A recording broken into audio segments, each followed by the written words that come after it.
Итак, добрый день, дорогие любители и ценители прекрасного. Творческая лаборатория экслибриса в Национальной библиотеке Чувашской Республики продолжается. И сегодня у нас с вами замечательная встреча с заслуженным художником Чувашской Республики, председателем Союза дизайнеров Чувашской Республики, Астраханцевым Александром Аркадьевичем. Поприветствуем его и предоставляем вам слово, Александр Аркадьевич. Ну, я начну, наверное, вот так. Сидя буду, ничего. Так. Добрый день. На самом деле собрались молодые, очень подающие надежды, наверное, горят желанием прикоснуться к такому слову, как экслибрис. Это очень здорово. Потому что как-то был период, когда искусство экслибриса как-то пошел на спад. Чехарда началась, когда времена перестройки, 90-е годы. Вот. Но сейчас, слава богу, идет движение вперед. Ну, несколько слов, что такое экслибрис. Кто-то знает, что такое экслибрис из вас? Ну, если, но ничего страшного. Экслибрис – это в переводе с латинского это из книг, дословно. Называется из книг. Это книжный знак. По этому знаку можно определить, кто владелец этой книги или библиотеки. И это может быть в виде печати и на обложках. Сейчас я вам покажу. Я нашел свою библиотеку. Вот смотрите. Вот на обложке с внутренней стороны могут напечатать. И еще в давние советские времена еще экслибрисы печатаются таким путем. На отдельной бумаге печатается, потом разрезается и клеится. Это на обложку тоже. Это на форзац, на жесткое форзац это собирает книжный блок и обложку, и на обложке внутренняя сторона вот клеится вот таким. Вот что такое, как выглядит примерно экслибрис. Родина экслибриса считается Германия по одной простой причине, что там родоначальники книгопечатания – это Германия. Там придумали печатные станки, все это оборудование, все процесс оттуда пошел. Поэтому, хотя у нас вот есть такой момент, что рукописные знаки экслибриса у нас появились уже намного раньше. Вот.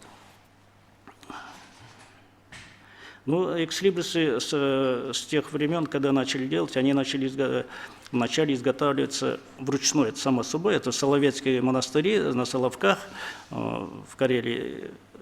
Ясно, что это в те времена книги все писались вручную. Вы представляете, да? Печатных станков не было, ничего не было, и монахи сидели и писали рукописные вот это книги. И, конечно, каждый монастырь или каждый монах, который пишет свои книги, он ставил знаки. Монастыри тоже каждый имели свои книжные знаки. Вот сейчас я вам просто покажу.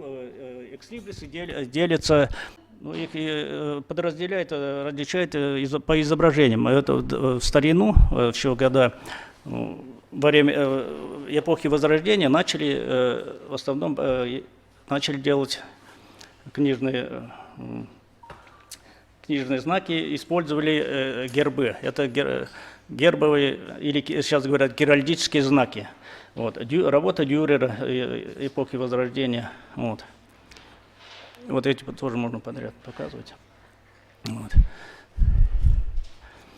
Это на основе гербов. Там понятно, что там девиз может быть, еще другое изображение. И по этим гербам можно было определить, кто такой владелец, чем он занимается. Потом следующая группа знаков – это вензелевые знаки. Это в основном брали инициалы, имя и фамилии, и их окружали, обрабатывали всякими. Да, вот, видите, обратите внимание, да.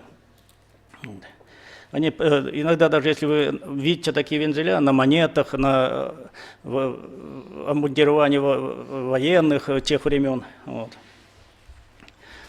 вот это вензели, потом дальше следующее. Вот видите, современный, это уже более современный вензелевый знак. Как-то вот я не могу настроиться.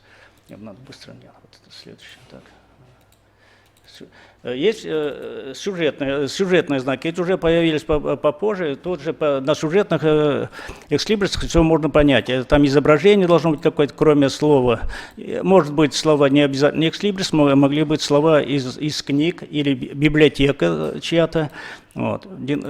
И там можно тоже указывали, изображения соответствовали виду деятельности, или это, может, это научный деятель, может, писатель или изобретатель. Вот это...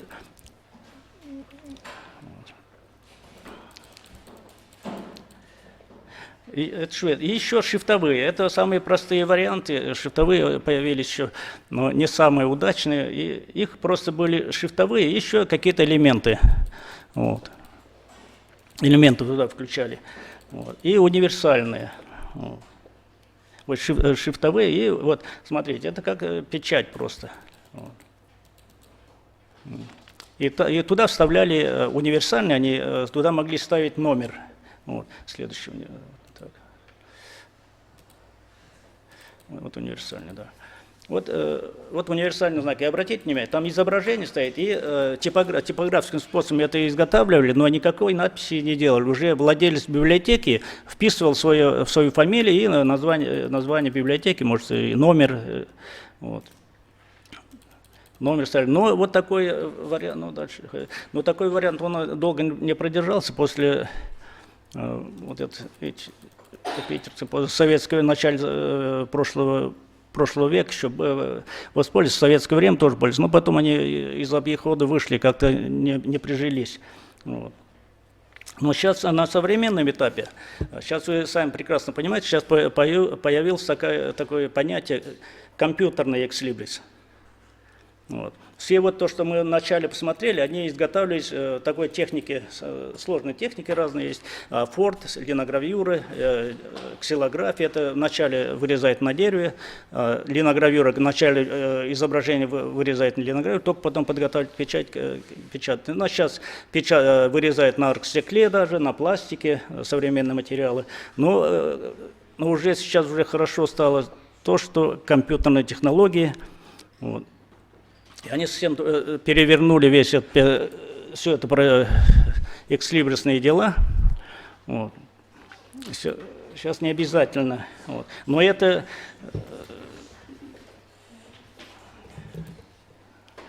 Вот это, смотрите, просто образцы современных штампов, которые делают, они отличаются, потом я уже покажу вам.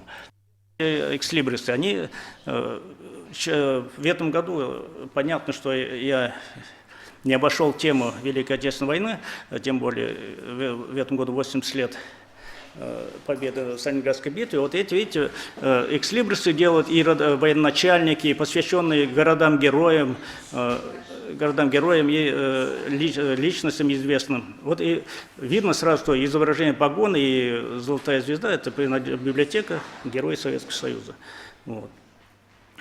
Вот и тут, видите, цветные экслибрисы пошли. Они тоже могут быть разной техники изготовлены. Или цветная линогравюра, цветная ксилография, даже шелкография тоже, техники шелкографии тоже изготавливали. Вот.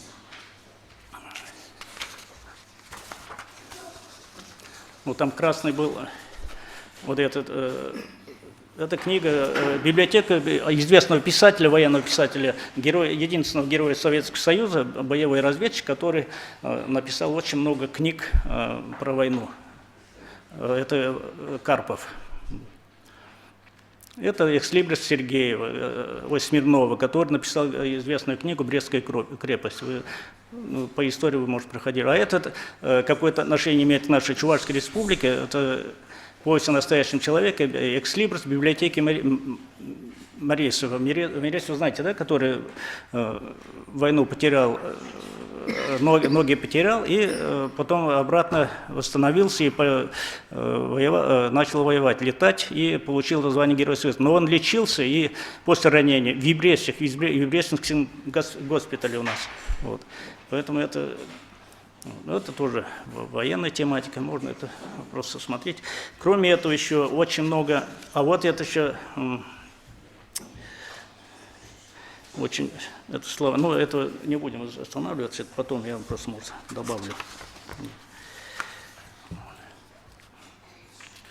И там еще потом сюжетным относится еще очень много экслибрисов на тему спорта, физкультуры и спорта. Интересный момент, в советское время очень много внимания уделяли книгам. Это вот развитие экслибрисов очень широкое распространение получило где-то 60-е, 80-е годы, вплоть до перестройки, до 90-х годов, по одной простой причине. Народ начал коллекционировать книги, очень сильно, очень много.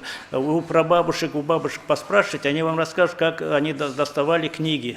Ночевали в очередях около книжного магазина, в соседних подъездах, только таким путем. Вот.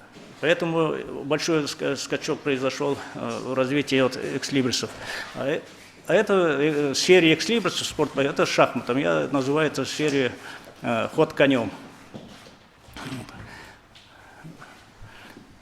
И что, очень динамично. Вот шахматы вроде спокойная игра, но там Талион такой динамичный человек. Вот Тайманов, видите, шахматист, а там рояль стоит. Почему? Потому что Тайманов, он закончил, кроме этого, еще то, что он известный, очень сильный шахматист, он еще консерваторию музыкальную закончил, в классе пианино еще. Вот. Поэтому там присутствуют в знаке, кроме шахматных фигур, еще и музыкальные инструменты. Вот так. Это посвящено футболу. Очень, вот у меня есть книга, вот этот в советское время выпускали книги, вот смотрите сюда, это книги, посвященные экслибрисам, это тема военной, Отечественной войны, и тут еще библиотек нашли, это Октябрьской революции, а спортивные вот знаки, почему, они посвящены Московской Олимпиаде в 1980 году, вы, наверное, знаете, в Москве проходили Олимпийские игры, Олимпийские игры, одни из самых лучших в те времена. Вот, тогда выпустили тоже сборник экслибрисов, посвященный спорту. Вот. Но еще мне хочется заметить, вот смотрите, я поискал в своей коллекции, в библиотеке, экслибрисы, вот в таком виде они продавались. Как набор открытых, вы представляете, да? Вот. В советское время в книжном магазине можно было купить вот такие экслибрисы. У меня, вот, они заклеены как настоящие книги. Поэтому иногда открываешь, смотришь, коллекция, оказывается, большое дело. Вот. Я даже забыл, спасибо работникам библиотеки, я даже забыл, что у меня есть такая коллекция. Вот, поискал, нашел. И вот по тематике они выпускались, по авторам, по республикам особенно. Вот видите, разные. Это я вам, если у вас будет желание, вы можете посмотреть потом, чтобы время не тратить. Вот. И кроме этого, вот вы примерно представляете, что такое экслибрис, так? Уже. И там есть по авторам можно посмотреть. Вот, и вот у меня есть альбом Григорий Басенко. Там на диске Григорий Басенко. Вот, Григорий Басенко, это он мне с надписью подарил. Я несколько раз, мне довелось, посчастливилось с ним общаться. Он президент Союза дизайнеров Молдовы республики, но, к сожалению, ушел от нас. Он по образованию архитектор, но очень много работал, более 700 экслибрисов создал. И один из первых, не только в Молдове, а в СССР открыл музей экслибрисов. Вот, представляете, у него очень много каллиграфических шрифтовых экслибрисов. Вот. Очень уникальный человек. Вот. Архитектор очень сильный, и экслибрисы очень тоже своеобразно интересно. Тоже потом можете посмотреть, вот это в книге есть. Вот. Что там? Автор. Это? Автор, уточняет. Григорий Басенко. Григорий Басенко. Ну, очень, ну, как все талантливые, наверное, он еще так хорошо пел, когда общались с ним. И очень профессионал, таких я редко встречал. И какие изящные, видите, да, знаки? Очень лаконичные, изящные, все, вот свой почерк. Вот. Вот еще кроме вот экслибрисов, я вам можете потом подойти и можете покажу. Ну, смотрите. Вот я вам показал черно-белое решение, так ведь? Но кроме этого, вы видели, экслибрисы бывают и цветные. Они в разной технике. Даже бывает несколько экземпляров, как мы говорим, в рукопашные, вручную сделанные. Тушь, перо, такие тоже бывают иногда. А так вот сейчас появились такие возможности, не только по одному экземпляру, можно сделать вот эти экслибрисы. Вон, видите, я просто для пробы напечатал несколько знаков экслибрисов вот, видите, на такой бумаге, на различной бумаге. Бумага тоже очень большое значение имеет изготовлению экслибрисов. Потом можете посмотреть. Один и тот же экслибрис на одной бумаге так смотрится, на другой, по-другому совсем, ощущения совсем другие. Вот. И фактурные тоже бумаги. Или вот черно-белые, можно на сером фоне, можно на чисто белом, или на оттенке. Вот совсем ощущение разное. Вот он сам, Григорий Басенко. Вот. И поэтому это, что касается Басенко. Вот. Так, там еще есть детский папка. Ну, да я в основном смотрю, у нас детский возраст, профессиональных дизайнеров с 70-летним опытом нет. Поэтому, посмотри, вот экслибрисы, посвященные детству. Вот. Просто, так, я издалека не вижу. Ну, тоже первые экслибрисы, они изготовлены в технике графической, апорт, ксилография, видимо, там, я отсюда плохо вижу. Вот. Как бы мы хотели, не хотим, все равно компьютерный век наступил. Компьютерный экслибрис это ни в коем случае не заменяет вот те традиционные классические экслибрисы, которые изготовлены техникой малой графики. Это называется гравюра, это экслибрис, это по-другому малая графика. Вот. Там перечислил, который линогравюр, на линогравюре вырезает. Вот потом посмотрим, вот на линогравюре вырезанный экслибрис. Это я принес, который мы баловались еще 70-е годы, 74-76 вот, который я показал. Это автор у нас Петр Петрович Окунев, к сожалению, он ушел. У нас однокурсник женился, он ему подарок сделал, я назвал «Влюбленный пингвин». Вот потом посмотрите экслибрис. Вот, а потом он сам автор тоже несколько вот таких на линолеуме вырезал. Такие все. Потом будет время, подойдете. А это на первом курсе в 70-м году еще типографии пошли на экскурсию. Это было, где ступени сейчас находятся, там была типография в свое время. Я не помню, какая, первая или обкомовская. Вот. И нам девчонки, там, наборщицы, набрали фамилии, худграф, это все. И я откопал. Вот, благодаря мероприятиям Национальной библиотеки я нахожу очень интересные вещи. Вот. Это вручную сделано, будем говорить так, вручную. Так? Вот сейчас появился термин компьютерный экслибрис. Вот сейчас мы возвращаемся к этому.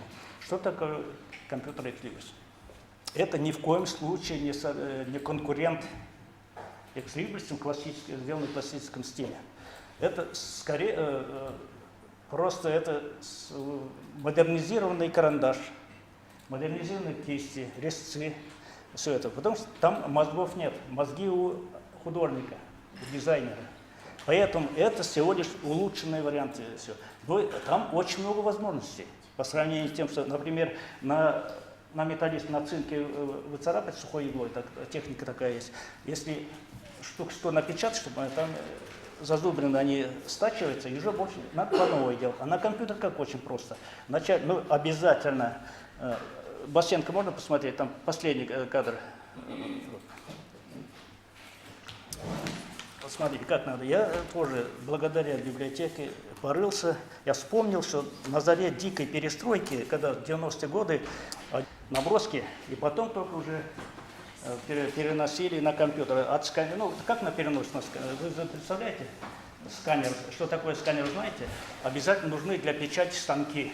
Специально оборудованные станки, апортный станок называется. Это очень дорогое удовольствие, и немногие художники имеют у себя мастерство. Это только могут иллюстраторы или графики. Но это немного отходит далеко, и поэтому и там тираж каждый раз надо печатать очень хлопотно, очень много времени и затратно. А на компьютере, в отличие от других видов техники графической графики, это намного проще. Вот сделал экспресс это, так? Ты можешь его, ну, 10 штук, 10 тысяч напечатал, тебе не понравилось, надо менять. Это называется редизайн, реставрация дизайна. Берешь этот знак, не знаю, его переделываешь маленько. И печатаешь опять 10 тысяч штук, допустим. Вот. А на фортном станке так не получится. Если тебе не понравился экслибрис, ну, через лет 5, через 10, хочешь тебе другой знак, тогда тебе придется по новой делать. Все опять. А тут поправить можно 5 секунд. Это очень быстро. Поэтому сейчас буквально недавно, ну, лет 10, наверное, в России появились такие технологии. Вот, например, вот эта печать, так? Вот здесь тоже такие печати они делают, там, посмотрели мы вначале. Здесь для этого есть подушечки, штемпельные подушечки. Там, каждый раз надо макать или там еще чуть-чуть. А сейчас придумали вот такие технологии, они заправляют краску не штемпельная подушка, они прямо вот сюда заправляют, такая технология, заправляют краски и могут заправлять несколько цветов печать. 3 цвета, 4 цвета. И после одной заправки можно печатать до 7, до 8 тысяч штук. Представляете? И краска кончилась, по новой опять заправлять и опять печатать. И печатать, и потом уже, ну, можно исправить, поправлять. Ну, это, и краски заправлять, краски, специальные краски, это не чернила, когда они водой не растворяются. Специальный масляный, такой специальный состав, который приготовили. Эта технология появилась где-то лет 40 назад, наверное, 50, в Японии в начале. Но в России появились только где-то примерно 10 лет назад только. Поинтересуйтесь, в интернете тоже есть такая информация про них, про этих. Очень много сейчас пошел поток заказов на экслибрис. Знаете почему? После перестройки немного жизнь наладилась сейчас, так? Вроде успокоились. Многие начали интересоваться своей родословной, библиотеки начали собирать свои, хотят тоже иметь свои знаки и передавать своим детям, внукам. Интересный момент, поэтому сейчас появляется, начинает намного больше заказов по знакам. Я уж практически в сторону перехожу, как представить союз дизайнеров.